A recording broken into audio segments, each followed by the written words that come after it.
Night என்ன tiffin செய்யுதுங்க? இல்லைம்மா கண்ணு, சாம்பார் வச்சுட்டேன். நான் தோசை ஊற்றுறது தான். நீ கொஞ்சம் போய் ப்ரெஸ்அப் ஆகிட்டு வா, நான் தோசை சுட்டு தரேன்.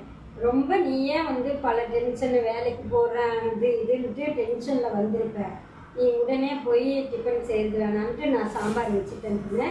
இன்னும் தோசை ஊற்றுறது தான். நீ ப்ரெஸ்அப் ஆகிட்டு வா, நான் சுட்டு தரேன், நீ சாப்பிடு 2. அப்போ தான் கொஞ்சம் ரிலாக்ஸ் ஆகும், சரியா?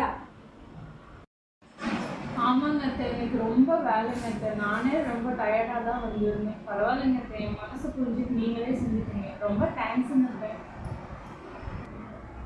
குடும்ப கஷ்டத்திற்காக உழைக்கும் மருமகள்களுக்கு அனைத்து மாமியார்களும் தாயாக இருந்துவிட்டால் வீட்டில் மகிழ்ச்சி பொங்கும். என்றும் நலமுடன் வாழ்க.